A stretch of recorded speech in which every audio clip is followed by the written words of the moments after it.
எப்பொழுதும் மகிழ்ச்சியாக இருங்கள். இடைவிடாது இறைவனிடம் வேண்டுங்கள்.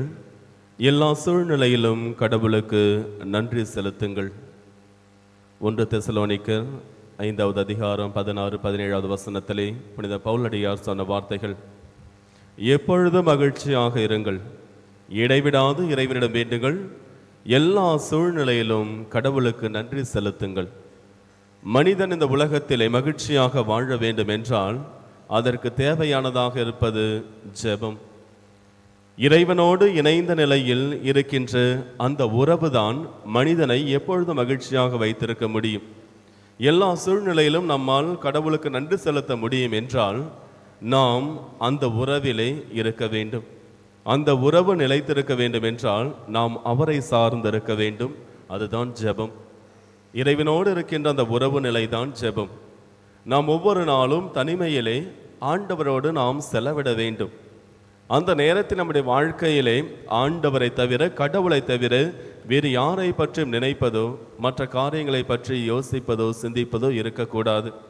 தன்னிலை மறந்து இறைவனோடு ஐக்கியமாகின்ற அந்த உறவில் இருக்கின்ற நிலைதான் உண்மையான ஜெபம். ஒரு சிறந்த எடுத்துக்காட்டு 1 சாமுவேலில் கொடுக்கப்பட்டிருக்கின்ற 1வது அதிகாரத்தில் கொடுக்கப்பட்டிருக்கின்ற நிகழ்வு. எல்கானா, அன்னா என்ற தம்பதியர்கள் இருக்கின்றார்கள். பல வருடங்களாகியும் இந்த தம்பதியருக்கு குழந்தை கிடையாது. எனவே அவர்கள் கோவிலுக்கு பலி செலுத்த செல்வது வழக்கம். அவ்வாறு கோவிலுக்கு பலி செலுத்த செல்லுகின்ற பொழுது அங்கே அன்னா கண்ணீர் சிந்தி மன்றாடி கொண்டிருக்கின்றார். கண்ணீர் சிந்தி அங்கு ஜெபித்து கொண்டிருக்கின்றார்.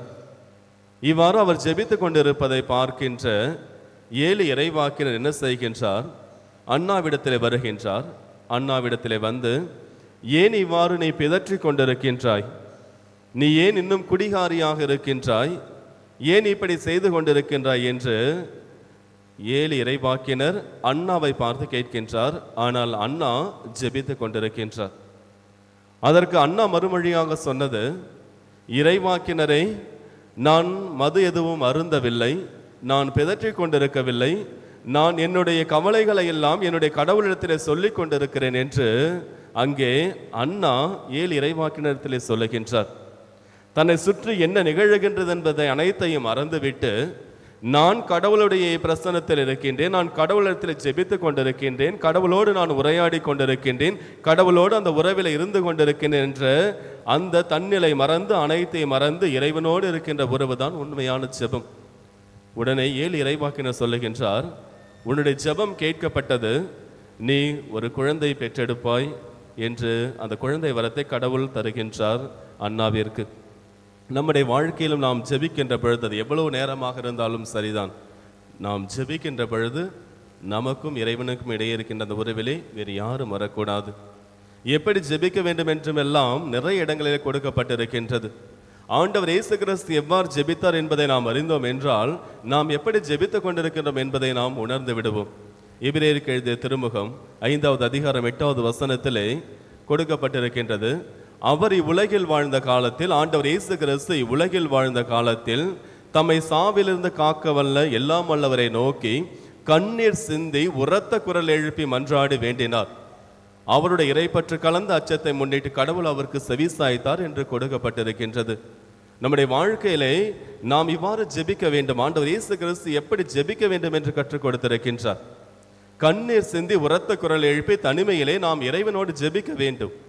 அப்பொழுதுதான் நமக்கும் இறைவனுக்கும் இடையே இருக்கின்ற அந்த உறவானது பலப்படுத்தப்படும். பல இடங்களில் ஆண்டவர் இயேசு கிறிஸ்து கடவுளத்தில் ஜெபிக்கின்ற பொழுது அவர் முழந்தால் படியிட்டுலாம் ஜெபிக்க கிடையாது. அவர் கீழே படுத்து நெடுஞ்சான் கடையாய் கீழே விழுந்து இறைவனிடத்திலே வேண்டினார். நாம் ஜெபிக்கின்ற பொழுது நம்முடைய தாழ்ச்சி மிக மிக அவசியம்.